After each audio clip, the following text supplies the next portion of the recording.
What's happening, family? It's your brother Yusuf, and I just wanted to do this quick video for all of my new affiliate marketers out there.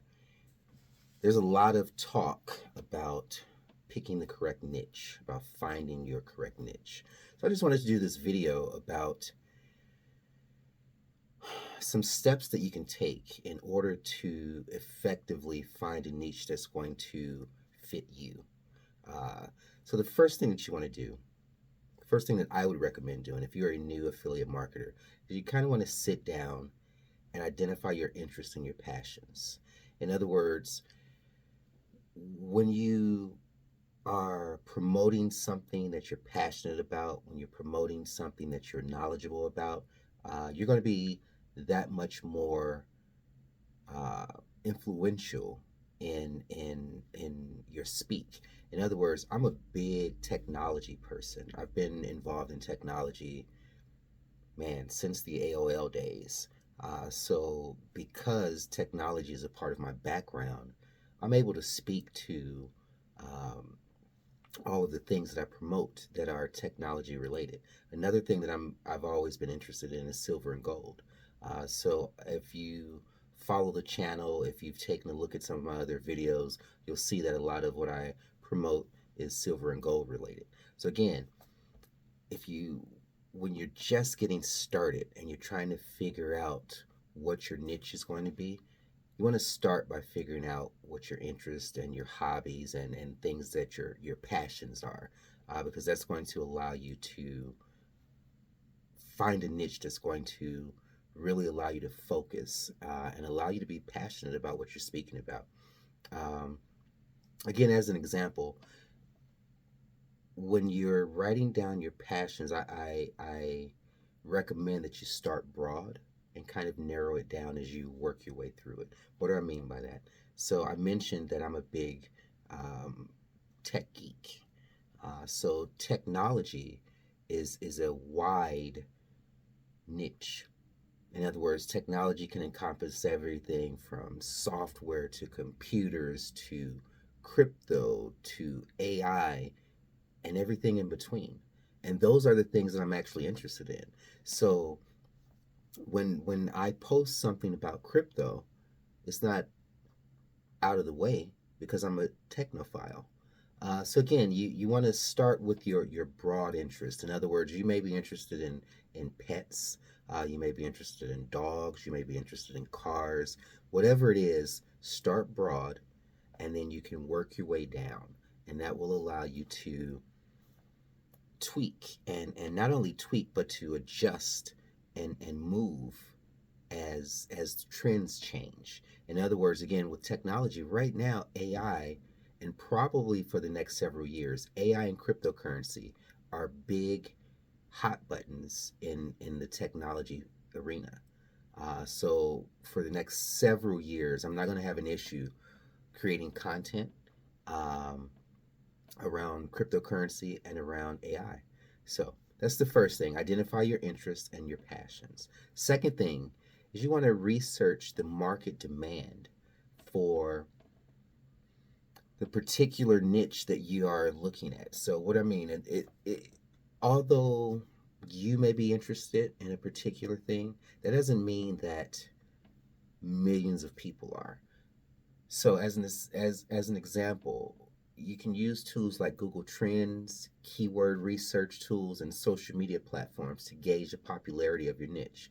You want to look for topics that already have a steady or a growing interest. Again, like something like AI. AI is the hot button right now.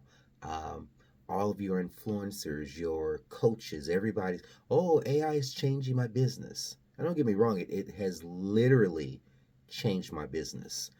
I'm able to spend a lot more time um, creating videos, um, which is kind of a double-edged sword. I'm getting better.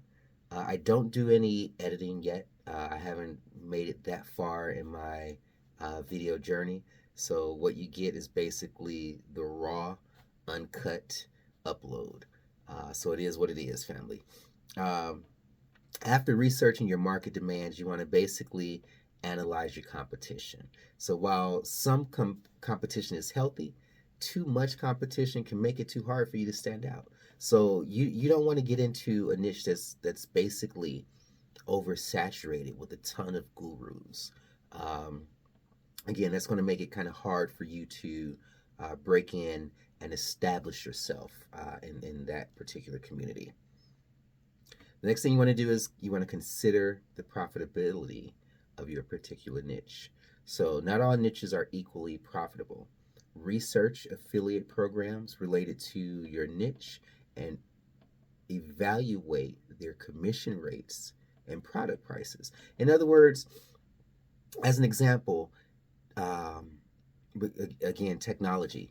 So, if you're selling uh, electronics, the the the commission on electronics is really low, like two to maybe 5% at the most. You're going to get the biggest bang for your buck in your um, digital digital deliverable products. So ebooks, online courses, um, anything that can be delivered digitally. Uh, those commissions are anywhere on the low end 50%, on the high end 90%. So again, that's going to give you much more bang for your buck. So you want to research the profitability. The last thing that I'm going to talk about today is you want to assess your knowledge and your expertise. In other words, okay. So again, I want to make this as personal as possible because I want you guys to grow from my experience. In other words, I made a lot of mistakes in the past. I'm doing a lot better now. I won't go into all of that, but I'm doing a lot better now. Um, there was a time when I had no idea that things would get to this point. I hoped, I prayed, I put a lot of effort into the wrong things. Um, and so, family, I really want you guys to avoid some of those pitfalls and mistakes that I made. So that's the bottom line. Getting back to what I was saying is assessing your knowledge and your expertise. When my first introduction to AI, my first real introduction. In other words, I've been using on the phone Siri and the Android thing and talking to the phone and talking to Amazon Alexa. All of that is AI. But at the time, we weren't calling it AI. We didn't really know that it was AI. So when AI really hit, I guess around 2022, I believe, and ChatGPT came on the scene, I started seeing all of these pictures online of these cartoonish characters, and I found out that they were called chibi. So I started out my AI adventure by just making silly little chibi images. Guys hanging out with girls and guys in cars and different things like that. That's where I think most of us online get our introduction to AI. We start with ChatGPT or Bing. Um, what's the Discord one? Whatever, Mid Journey, whatever it is. We start with. We kind of start with text to image, and then as we dig deeper, as we get to understand that creating this sign that says "Build with Yusuf" is hard. It can imagine the guy walking down the street with the colored Nike jogging suit and the matching bell head and the Air Force Ones. But when you want to put the sign that says "Build with Yusuf" or ABC Company, it won't do it. Or it will do it. You just have to figure out how to make it do it. So again, assessing your knowledge and expertise, you want to make sure that you are able to dive in daily and get more knowledge, because that's going to be the big thing that's going to keep your audience engaged. In other words, what do you have to give to your audience? For a long time, I sat back and thought, I have to be here in order to be able to help someone. I have to make more money. I have to have a bigger team. I have to have more knowledge. I have to have more degrees. I have to, it was always something. And a mentor of mine told me, Yusuf, you simply need to be one step ahead of the person that you're helping. You simply have to be able to help someone get to where you are.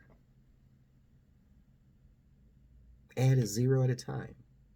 If you're making $100 a month, how about I get you to making $1,000 a month?